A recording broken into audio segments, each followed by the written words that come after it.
Welcome once again to Achievers Book Club. I'm Sarah Ndu, your reading companion and guide.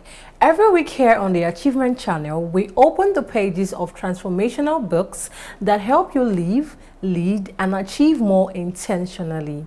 This week, we are focusing on a cornerstone text for anyone serious about impact, Developing the Leader Within You by the incomparable John C. Maxwell. Get ready to discover that leadership isn't just a title, it's a journey of growth and influence. Because here at the Achievement Channel, we see possibilities. This book isn't just a bestseller, it's a masterclass in true leadership. Since its original release, Developing the Leader Within You has revolutionized how millions worldwide perceive and practice leadership. Maxwell dismantles the myth that leadership is solely about position or power, teaching us that it's fundamentally about influence. He invites us to understand that effective leadership is an inside job, beginning with personal growth before extending to others. Let's unpack the core principles that build an influential leader. My guest today is no stranger to impact. He's a speaker, coach, and Nigeria's one Mister Motivator. He's here to help us uncover the life-changing wisdom in John C. Maxwell's principles. Welcome back to the book club, Mister Motivator.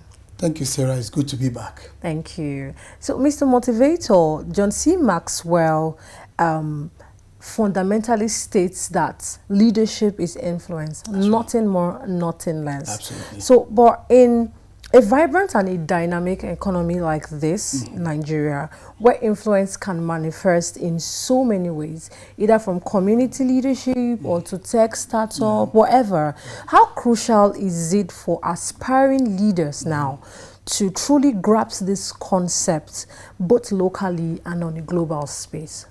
Yes, the concept of influence. Influence. Which is really what that book is about. I like to refer to it as the most developmental book on leadership. The first book anyone aspiring to grasp the most basic of concepts about leadership should read.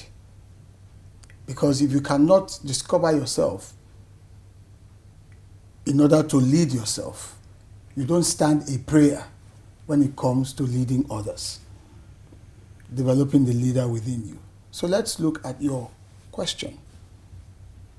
How crucial is understanding John C. Maxwell's core argument or his own core definition of leadership, which is simply put, influence, impact, making a difference? How crucial is that understanding for Nigerians, especially in a given context? It is very crucial because when you look at the typical mentality surrounding leadership in Nigeria, it is titular. It is always title-centric. It is always about position. Your brother gets appointed the chief executive of a company today. You jump up in celebration. We have arrived. We have someone in a very key and powerful position. You used to look at him in the eye to greet him before that time. Now, all of a sudden, because of that position, you no longer can look at him eyeball to extend a common courtesy. The position has changed a lot of things, and we use the word change in level. And so we begin to create so much more out of human beings because of position, positional changes. And by extension, we conclude that that is what leadership is all about. Such paradigm is what John C. Maxwell challenges in his book, in this book, Developing the Leader Within You. So say, wait a minute. That shift in position or that elevation to a higher post does not necessarily imply that leadership is in the mix, because if the person has not yet developed themselves to lead, the position does not change anything. In fact, in the same book, John Maxwell puts it this way: that the position only buys you time. It buys you time to either develop the leadership skills or buys you time to expose you. Absolutely. And for you to lose whatever respect you once had. It's all your choice as to how you use that time. So, to your question, how important, how crucial it is for us in this environment, regardless of what we are into. And we must interpret whether we are in tech or community leadership, business leadership, religious leadership, political leadership, whatever it is, positions or context. Let me not just use the word leadership. We must see all of these contexts as mere situations, calling for us to bring to bear the leadership skills we've developed within ourselves. So first, I say get away or push aside that titular mentality, that it's about a title or a position, and focus on the very essence of what leadership truly represents, which is influence. Meaning that I may have a small community. It doesn't make me any less a leader than a man who leads an army. Because it's not by sheer size or numbers. It's not by mere quantifiable metrics that one becomes more of a leader than another. Rather, it's by the impact, the influence that they bring to bear within that context. You're a leader if you have a team of 2 in your office and you can influence them to stay on target, to focus on the goals, and to achieve results. And you didn't need to bang the table, you didn't need to append anything, you simply guided them, became a source of inspiration, challenged them, and made sure there was collaboration, and in the end, they met the timeline and they delivered on the objective. That's leadership. Based on John C. Maxwell's definition in this book. Influencing means that you were able to influence those 2 colleagues of yours to get the job done, to achieve the results. That is leadership. Whereas you could have a political figure, a governor who is in charge of a state, for instance, with all of the resources, financial resources, human resources, the clout, the goodwill, the laws, everything, and they are floundering and unable to provide leadership. Why? Because they've not developed the leadership mindset and the leadership skill set required in those respective situations. So let us separate situations and positions from the actual disposition to lead. That is how Nigerians must understand this, so that you don't think of yourself less a leader or not even a leader because you don't seem to have the trappings or the external markers of a title or of a position or of a situation around you. So you wish yourself away from actual leadership. That is not true. It is the skill set, the mindset that you apply in being selfless, in working towards goals and harnessing the involvement of others towards producing results. That is what influence is about, and by extension, in very clear terms, that is the definition of leadership. You can do it. The little child in primary school can do it. The secondary school kid can do it. In the university, you can do it. In your private business, you can do it. In your home as well, you can do it. Yes. Siblings can lead one another, even in their homes. In a family of what, 2, 3, or 4 children, even 2. Leadership can be cultivated there. It's not a title, it's not a position. So Maxwell deals a very serious blow against that mentality. And that is what we have to deal with, or put properly aside, or push aside completely in this kind of culture, in a cultural context where you begin to look up to people because they are in a position, yet that responsibility attached to the position they are unable to deliver. There are people today who are governors of states who have failed the leadership test but everybody sees them because of the position they defer. There are chief executives of companies who are running the companies aground. But when they drive in, everybody mills around. Everybody rushes. Everyone would rush and say, hey, we want to be a part of this. Oh, we look up to you, you're the one. That's not leadership. That's positional attempts to claim leadership. It is not sustainable. Invariably, we will see you for who and what you are, that you lack the leadership capabilities. But there could be someone in a nondescript position who gradually, through their influence, there is impact, there's results. And we look at it and say, wow, how did you get there? Someone was being responsible, being alive to what that position or what that context required. They used their initiative, they volunteered themselves, they were selfless. And they found ways to galvanize participation by others to say, look, let's do this together. Let's get to where this needs to be. Which is part of what John Maxwell describes in his book, that a good leader is one that knows the way. He not only knows the way, he's also willing. They have a vision, they have skills, they have talent, they have knowledge. He's also willing to take some risk to what? To go the way himself. A good leader is not waiting for permission. That's leadership.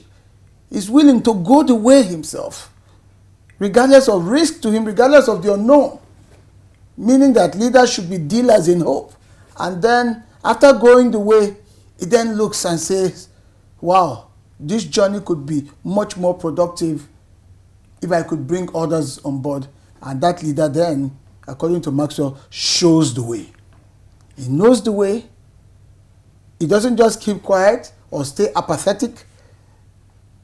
It inspires him to say, what next? What can I do about it? At what risk to myself? At what cost possibly to me? You know what? I'm going to take the bull by the horn.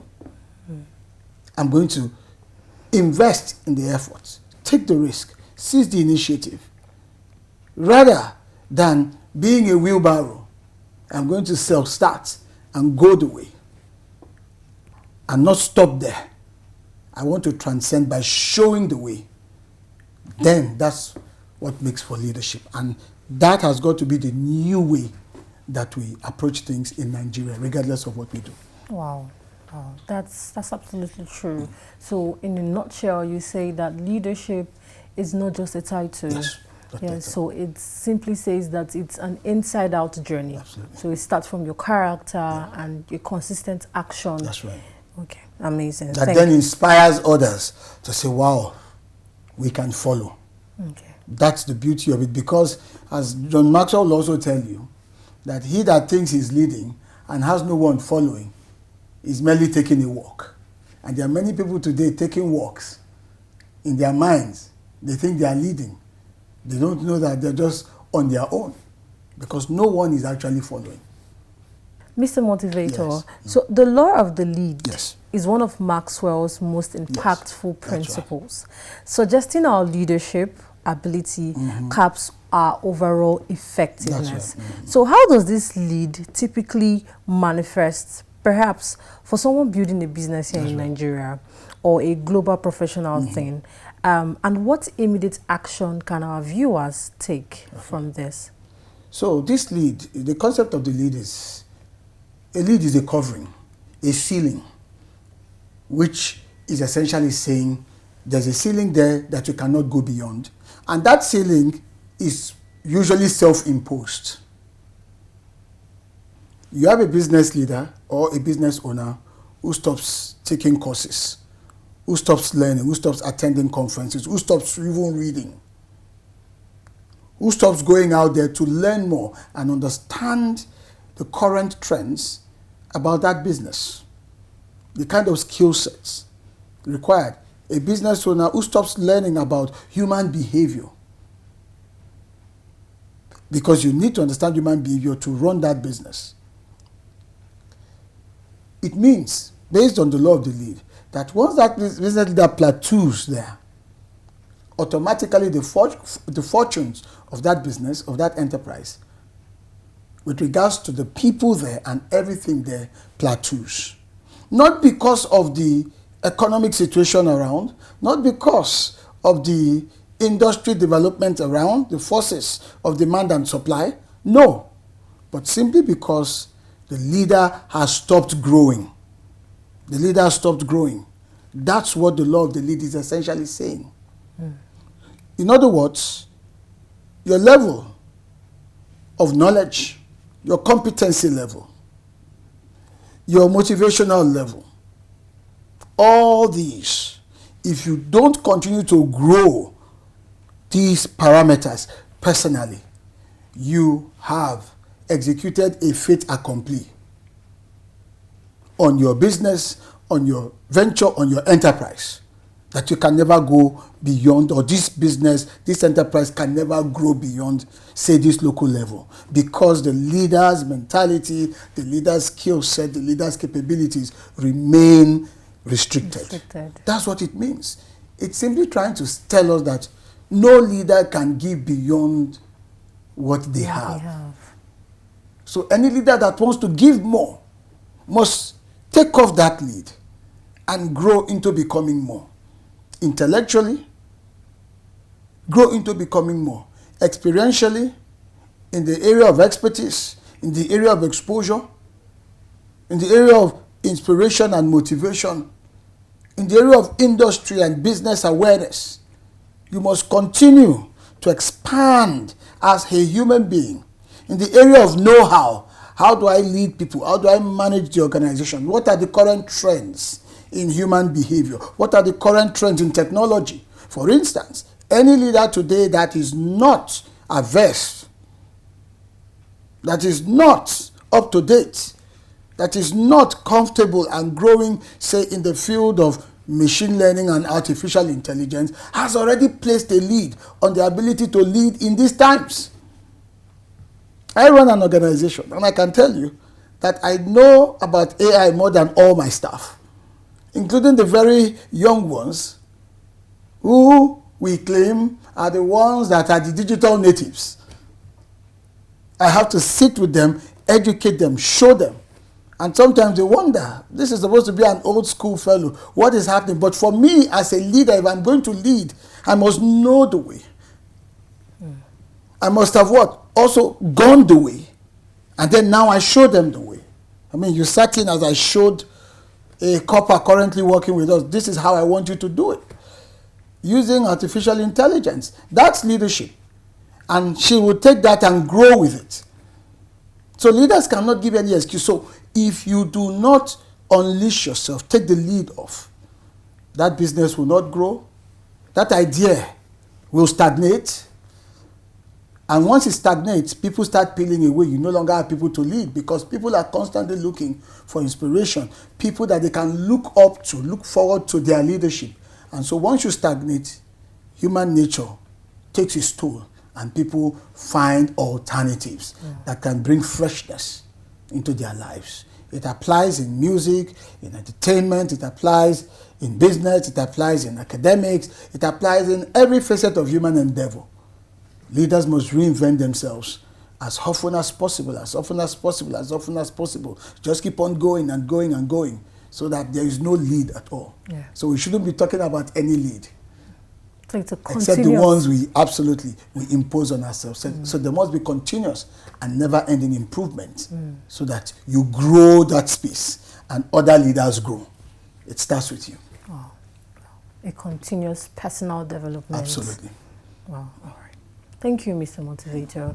It's been a wonderful and interesting conversation on the book, Developing the Leader Within You. We are going to go on a short break, and when we come back, we'll continue with this conversation.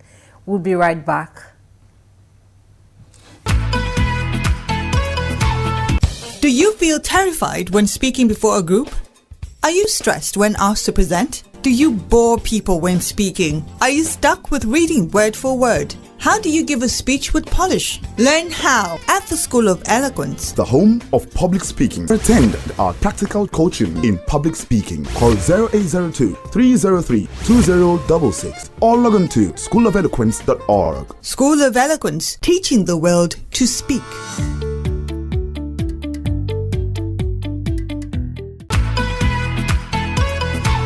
Welcome back. It is still the Achievers Book Club, and I have with me here Mr. Motivator. We are uncovering the book, Developing the Leaders Within You.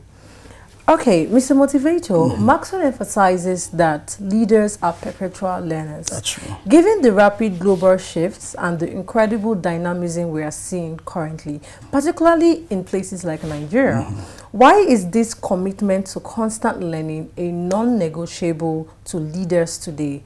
And how do you personally stay in that growth mindset? Okay, why is this commitment to constant learning non-negotiable?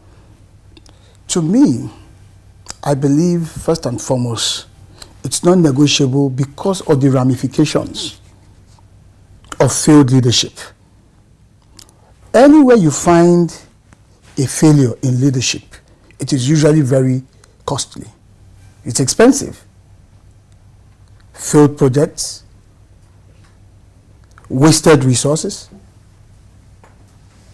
various other negative consequences that reverberate into the future, not just in the near term. For instance, failed leadership in governance that does not recognize the importance of planning, because planning is part of governance and you expect a leader to be visionary enough to plan.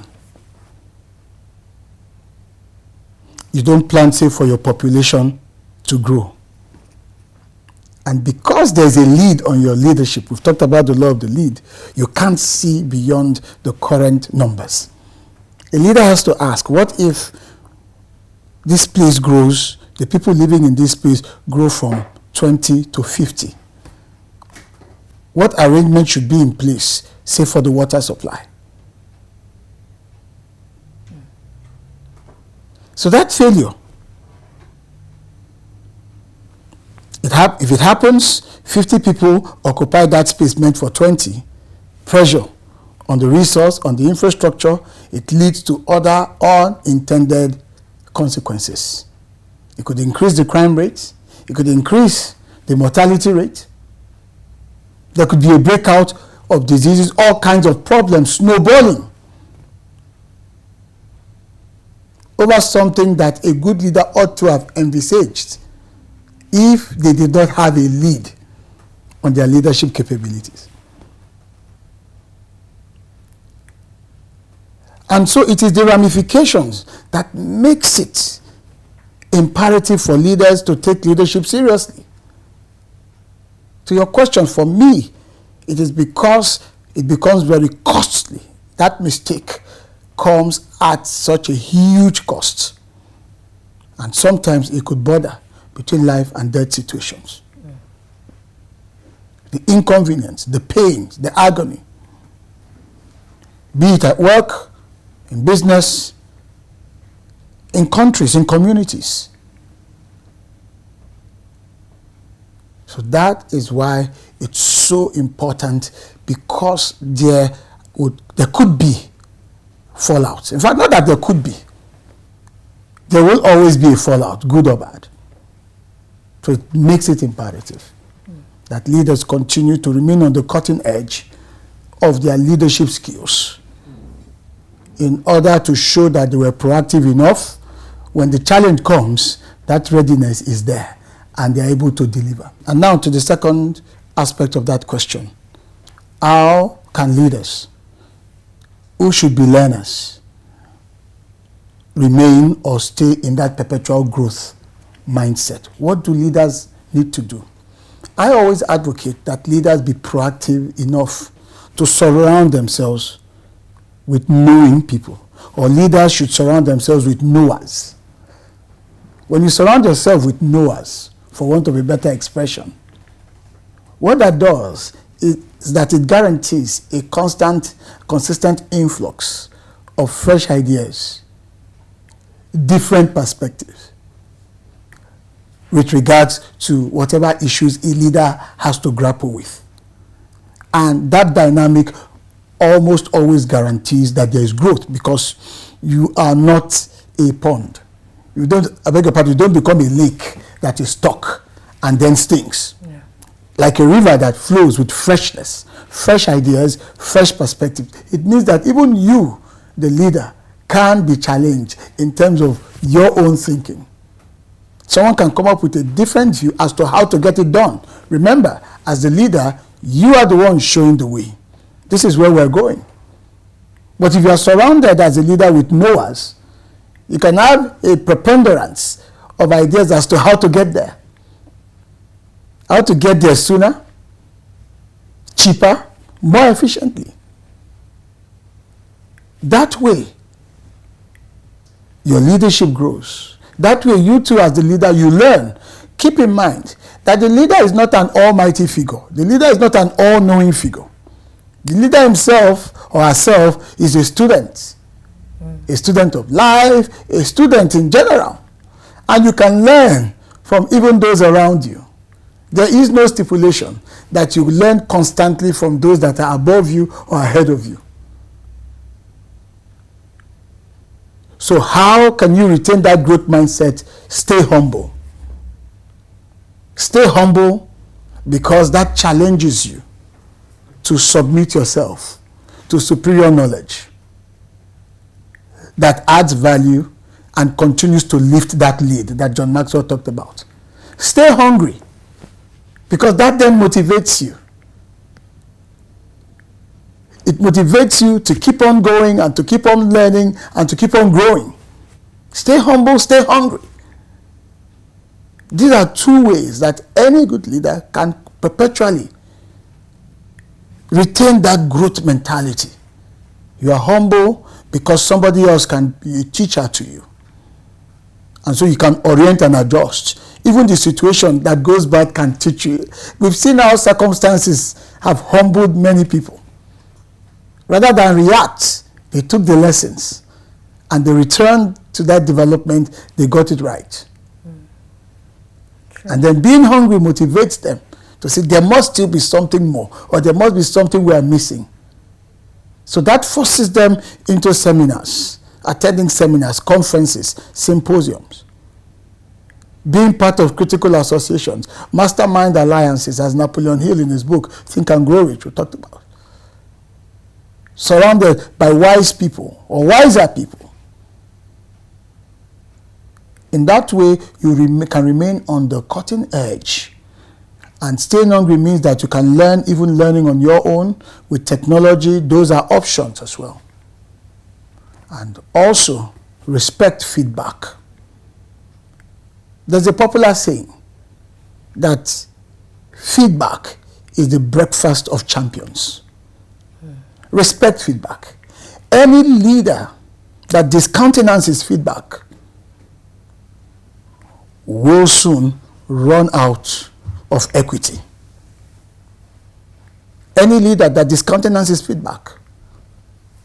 And we're not just saying, okay, you're giving people the opportunity to air their views. No, you're genuinely paying attention, constructively, intentionally, onboarding it and saying, you know what, let's make some adjustment. This is so instrumental. This is critical. So we could go on and on and on. But I think these two critical principles of staying humble, staying hungry, and with the disposition of welcoming feedback, being a leader, having more knowers around you, shouldn't threaten you. It is only insecure leaders that find it difficult to stand rising stars. You should be secure in your own self as a person, not being secure by virtue of the position. Don't derive your security from the position you occupy. Derive your sense of security from your own sense of self-worth in terms of your uniqueness, your own capabilities and competencies. Let that give you a sane self-estimate of who and what you are, so that others around you who may be different, who may be distinct from you, don't come across as a threat, but rather to complement you. If you have that mindset, then the lead on your leadership is taken off and you continue to grow. That's the growth mindset we're talking about. because that then challenges you to grow. Growth is not convenient. Growth is not convenient. So with these factors, I think, or rather I believe very strongly, that anyone who is leading, who aspires to lead, can perpetually attain greater heights in leadership. That's how I think you do it, in terms of a growth mindset. That's interesting. I believe that when you stop, as a leader, when you stop learning, you actually stop leading. That's right. Actually stop Absolutely, leading. because you stop growing. Stop growing. You can't lead if you're not growing. That's the truth. Thank you. Thank you, Mr. Motivator, Thank for you. sharing such inspiring and knowledgeable insights. Thank you so much, Mr. Motivator. Thank you very much. Mr. Motivator has given us so much to reflect on. Now, let's make these principles real. Here is your Achievers Challenge for the week, inspired by John C. Maxwell. 1. Identify your influence. This week, observe where you have influence without a formal title. How can you intentionally use that influence for good? 2. Raise your lead. Pick one area where you feel capped. Find one resource, either a book, a course, or a mentor. Start learning and growing in that specific area this week. And 3, develop another leader. Identify one person you can intentionally invest in. Offer them advice, mentorship, or encouragement to help them grow their own leadership potential. Don't forget to share your journey with us using the hashtag #AchieversBookClub. Let's grow together, leaders. Today, we're exploring Developing the Leader Within You by John C. Maxwell. A titan in the field of leadership, Maxwell has dedicated his life to teaching and empowering leaders worldwide. This isn't just a theoretical treatise. It's a practical, accessible guide born from decades of experience, debunking the myth that leadership is an innate talent. Maxwell asserts that leadership is a skill you can learn, practice, and master. At its heart, Developing the Leader Within You introduces a transformative framework, the 5 levels of leadership. Maxwell argues that true leadership isn't about a title, but about your ability to influence and impact others. As each level appears on screen with its icon, it begins at level 1, position, where people follow you because they have to, simply because of your title. But true growth comes at level 2, permission, where people follow you because they want to, built on relationships and trust. Then, at level 3, production, you become a leader because you get results. People follow you because of what you've accomplished. The highest levels are found at level 4, people development, where you grow leaders, not just followers, and people follow you because of what you've done for them. Finally, the ultimate aspiration, level 5, pinnacle, where you are revered for your character and influence, and people follow you out of respect and admiration for who you are and what you represent. Maxwell's philosophy extends beyond these levels, emphasizing crucial leadership qualities like integrity, self-discipline, vision, and the power of empowering others. He champions the idea that everyone has the potential for leadership regardless of their title, and that true leadership is ultimately about service. The beauty of Developing the Leader Within You is its universal applicability. Its wisdom translates across industries, cultures, and roles, whether you're leading a large corporation, a small team, your family, or even just yourself. It provides a roadmap for consistent personal and professional growth. The impact of John C. Maxwell in Developing the Leader Within You is immeasurable. His work has inspired millions globally, solidifying his reputation as a master of leadership development. This book is more than a guide. It's an invitation to embark on a journey of self-discovery and influence, proving that leadership isn't just for the chosen few, it's for anyone willing to grow. This book challenges you to ask, what kind of leader do you want to be? And what steps are you willing to take to get there? If you're ready to amplify your influence, inspire those around you, and truly make a difference, then Developing the Leader Within You is your essential roadmap. It's an invitation to step into your full potential and become the leader you were meant to be. Join us next time on Achievers Book Club, where we continue to explore the books that empower extraordinary lives. Until then, keep leading, keep developing, and keep achieving. Next week, we confront a silent saboteur that holds many back, an enemy called average, in John L. Mason's incredibly direct and powerful book. You'll discover why settling for mediocrity is a dangerous trap and how to unlock your unique God-given potential. It's a call to action for anyone who believes they are made for more than just getting by. So if you are ready to break free from the ordinary and step into the extraordinary, you absolutely cannot miss our next episode. Thank you for spending this enriching time with us here at Achievers Book Club. Remember, whether it's in your community, your business, or your home, leadership is your capacity to influence for good. Embrace the journey of self-development and lead where you stand. I'm Sarah Ndu, and until next time, we see possibilities.